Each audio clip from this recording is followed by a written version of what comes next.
নমস্কার বন্ধুরা, আমি দেবযানী। আপনাদের চ্যানেল দেবযানী রান্নাঘরের ভিলেজ ফুডে আপনাদের সবাইকেই স্বাগত জানাই। আজকে দারুণ একটা রেসিপি নিয়ে চলে এসেছি আপনাদের সঙ্গে শেয়ার করার জন্য। লোটে মাছ আপনারা সকলেই খেয়েছেন, আবার অনেকে লোটে মাছটা খায় না। তবে লোটে মাছটাকে কীরকমভাবে রান্না করলে পর লোটে মাছটা ভীষণ সুন্দর খেতে ভালো লাগবে, শুধুমাত্র ওই লোটে মাছ দিয়েই খেয়ে ফেলতে পারবেন।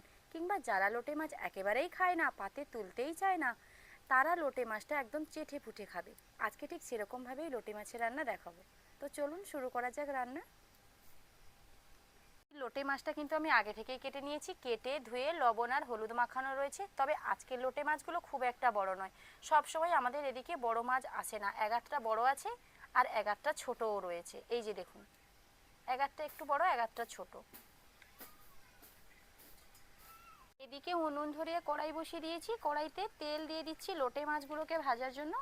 তবে হ্যাঁ, লোটে মাছের কিন্তু বিশেষ গুণাবলী রয়েছে।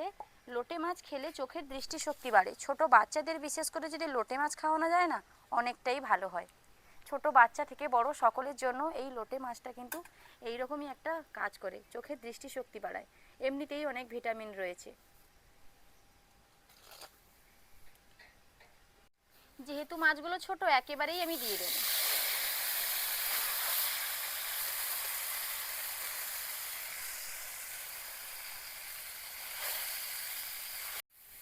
মাছটা দেওয়ার 5 থেকে 6 মিনিটের পর মাছগুলো কিন্তু হালকা হালকা ভেঙে গেছে, আর এই মাছগুলো একটুখানি ভেঙেও যায়। তারপর দেখুন এরকম আমি একটু ভাজা ভাজা করে নিচ্ছি।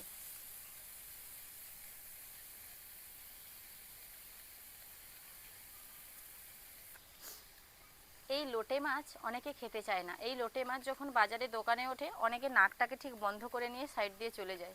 ঠিক তাদের জন্য কিন্তু এই রেসিপি। কারণ এই রেসিপিটাকে, এই লোটে মাছটাকে আজকে আমি এমনভাবে রান্না করব না, যারা খেতে চায় না, বাজারে দেখতেও চায় না, তো তাদের পাতে যদি এই লোটে মাছের তরকারিটা দেওয়া যায়, এক নিমেষে ভাতের থালা শেষ হয়ে যাবে। এদিকে কিন্তু লোটে মাছে মশলাগুলো রেডি করছি। লোটে মাছে কিন্তু একদম মাংসের মতো মশলা লাগে।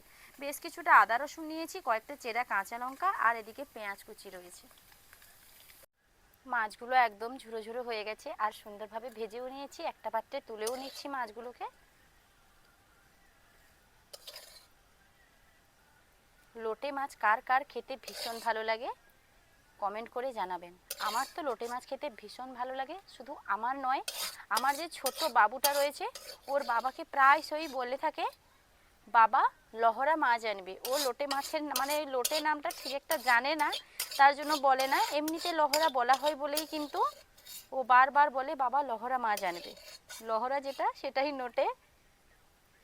তো চলুন, ভালোভাবে এটাকে নামিয়ে নিয়েছি সবগুলো। এইবার এই কড়াইটা আবার উনুনে বসিয়ে দেব। একই কড়াইতে কিছুটা তেল দিয়ে দিলাম। এইবার দিয়ে দেব আদা রসুন। আদা রসুনের বাটা প্রথমেই দিয়ে দেব। তেলটা একটু গরম হওয়ার জন্য সময় দিলে পরে ভালো হতো, আমি তো সময় দিলামই না, আদা রসুনটা দিয়ে দিলাম। আদা রসুনটা একটুখানি ভাজা ভাজা হয়ে গেছে, এবার দিয়ে দেব পেঁয়াজ কুচি।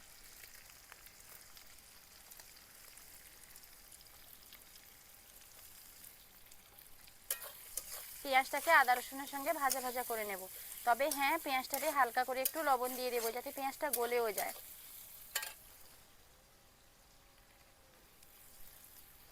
যেহেতু আজকে শুধু মাছ রান্না করছি, আলু বা কোনো কিছু দিইনি, মাছেও লবণ দেওয়া রয়েছে, খুব বেশি লবণটা আমি দিলাম না এখানে।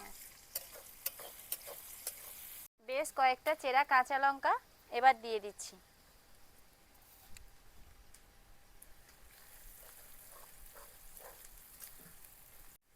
পেঁয়াজ, আদা রসুন, কাঁচা লঙ্কা সব কিছু বেশ সুন্দর ভাজা ভাজা হয়ে গেছে।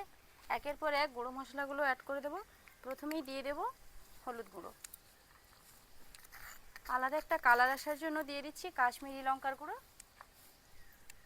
আর বেশ একটু ঝাল ঝাল লাগার জন্য লাল লঙ্কার গুঁড়ো।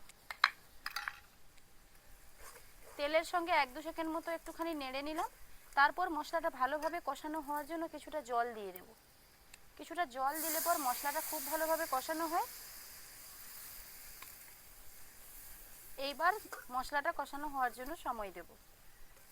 মশলাটা প্রায় কষানো হয়ে এসছে, তবে আরও কিছুটা বাকি রয়েছে। হালকা হালকা তেল ছাড়তে শুরু করেছে। ঠিক এই সময় দিয়ে দেব গরম মশলার গুঁড়ো। চাইলে আপনারা গোটা গরম মশলাকে বেটেও দিতে পারেন। আমি এখানে কিছুটা গরম মশলার গুঁড়ো দিয়ে দিয়েছি।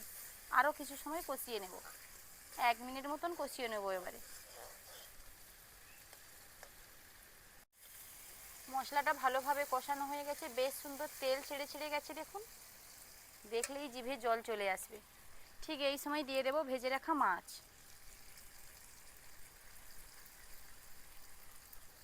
লোটে মাছটাকে একবার এরকমভাবে বানিয়ে খাবেন।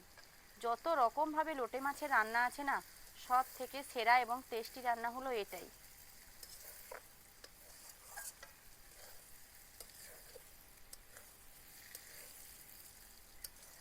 মশলার সঙ্গে 2 থেকে 3 মিনিট একদম লো আঁচে এটাকে কিন্তু নাড়তে হবে। আজ এই সময় একেবারেই বেশি দেওয়া যাবে না।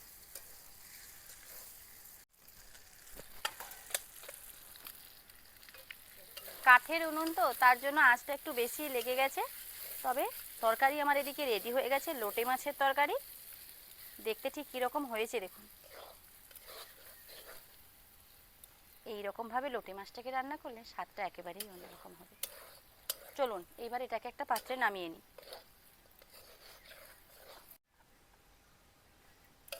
আহা, একদম যা সেন্ট উঠেছে না, হালকা হালকা আদা রসুনের গন্ধ রয়েছে, এদিকে গরম মশলা, সেদিকে লোটে মাছ। ব্যাপারটা একদম জমেই গেছে বলা যেতে পারে। এইবার এটা গরম রাখছি, নিচে রেখে দিতে হবে। হুম, একেবারে অসাধারণ, কি বলবো। আর লোটে মাছটা খেতে ভীষণ ভালো লাগে, তার জন্য একটুখানি খেয়েই নিলাম। আমি তো লোটে মাছটাকে ঠিক এরকমভাবে রান্না করে খাই। আপনারা কীরকম রান্না করে খান সেটা কিন্তু আমি জানি না, তবে আমার মতন করে একদিন রান্না করে খাবেন, দেখবেন কীরকম লাগে। আর এই রেসিপি ভালো লাগলো কি না কমেন্ট করে জানাবেন। দেখা হচ্ছে আবার নতুন কোনো রেসিপি নিয়ে, ততক্ষণ সুস্থ থাকুন, ভালো থাকুন। ভিডিওটা এখানেই শেষ করছি, টাটা।